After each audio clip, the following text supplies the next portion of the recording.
এটা হল বাংলাদেশের দ্বিতীয় বৃহত্তম ম্যানগ্রোভ বন, যেটা কোনো যাওয়ার 1 কিলো আগতে তোমার মোবাইলের কোনো নেটওয়ার্কে থাকবেন নয়। হ্যাঁ, মই কবার লাগছে লাউয়াছড়া জাতীয় উদ্যানের কথা, যার মাঝতে কিনা হলিউডের একটা মুভির কিছু অংশ শুট করা হয়। যে বনের ভেতর যাওয়ার আগতে মনের মধ্যে অটোমেটিকলি ভয় চলে আইসে, তো এই ভয়ক জয় করি আমরা আজকে বনের ভেতর ঢুকে গই নাও। হ্যাঁ, বন ঢুকে থাকি এই পর্যন্ত অনেকগুলো মানুষ অনেকগুলো টুরিস্ট এই জায়গা বেরবার আইসে, কিন্তু অল্প না আগপাকে গেলেই ভয়টা মূলত শুরু। কারণ এই বনের প্রায় সব সাইডতে খাসিয়া পল্লীদের বসবাস, তবে কাছতে 1 থেকে 2 কিলো হাঁটলে দেখতে পাইবেন। কিন্তু এটা কোনো লোকাল গাইড না নিয়ে গেলে যে কোনো সময় যে কোনো প্রাণী আক্রমণ করতে পারে। তো আমরা আছি দুইজনে মূলত খাসিয়া পল্লীদের বসবাস দেখার জন্য আকবার লাগছি ধীরে ধীরে একলা একলাই। মানে এমন একটা জায়গা আছি, আশেপাশে কাইও নাই, খালি আমরা দুইজন। মানে আমার কথা হচ্ছে যদি কেউ ধরে আমরাও ধর্ম। যাই হোক, বুঝলে এমন তার কি আছে, যে দুইটা রাস্তা গেছে 3 ঘন্টা চলার পথ।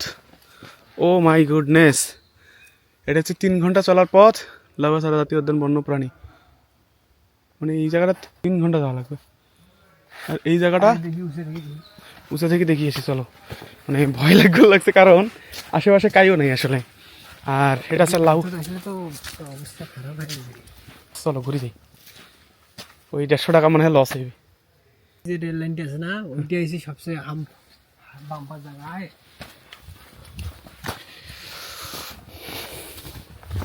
ট্যুর গাইড ছাড়া বন্য প্রাণী আছে ফির বস, বুঝছো? রাস্তা তো ফুরাই না, চলো আমরা ঘুরে যাই। মানে ঘুরে যাওয়ার লাগছে শেষ পর্যন্ত, কারণ এই জায়গা হচ্ছে যে ভয় লাগছে দুইজন খালি নতুন। ও শয়তান যখন আমার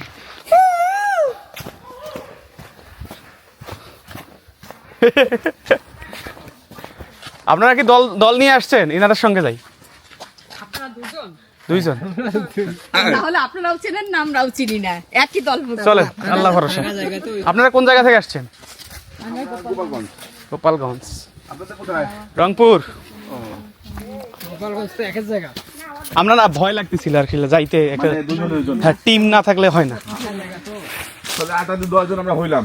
হ্যাঁ হ্যাঁ, আমরা 8 জন, হ্যাঁ হ্যাঁ আপনারা 2 জন। হ্যাঁ। দুপুর গেছিলেন এইখান দিয়ে গেছে বাসার সামনে কাকে বাসা ছিলেন? খাসিয়া। এই ভাইদের সাহস আছে, ভাইরা শুধু দুইজনে গেছে। সুদাই দাই বাঁ দিকে হলো মানে আধা ঘন্টার পর। একটা রাস্তায় আমরা তাতে গন্তব্য থাকলাম, একটা রাস্তায়। চলেন। হ্যাঁ, যে এখানে পায়ের চাপ বেশি, মেবি ওই দিক দিয়ে যাওয়া লাগবে আঙ্কেল, ওই দিক। হ্যাঁ, এদের কাছে শুনলে বুঝতে পারবো আসলে। আদিবাসী গ্রাম, আর এদিকে আসে তোমার খাসিয়া পল্লী।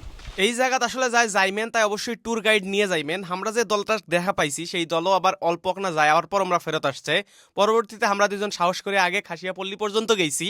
একটা ভিডিও শুট করার সময় একটা লোকের দেখা হয়েছিল, সেই লোক হচ্ছে যে না ভয় বলতে আমাদের পিছু নিছিল আর কি। সেই পরবর্তীতে কোনোভাবে আর কি ওই জায়গা থেকে চলে এসছে। অনেকগুলো ফুটেজ আছে, ফুটেজগুলো ডিলিট হয়ে গেছে আমার মোবাইল থেকে। খাসিয়া পল্লীরা মূলত পান চাষ করে জীবিকা নির্বাহ করে, পাশাপাশি জুম চাষ তো আছে। অনেকগুলো ফুটেজ মূলত মুই মোর হার্ড ডিস্কত থইছো, ফুটেজগুলো নষ্ট হয়ে গেছে। যাই হোক, কোনো একদিন কোনো একটা ভিডিও তোমাকে দেখার চেষ্টা করিম। আজকের মতো মুই গেনু, ইনশাল্লাহ তোমার সাথে দেখা হয়েছে আমার রংপুরের ভাষায় নয়া কোনো এখন ভিডিও।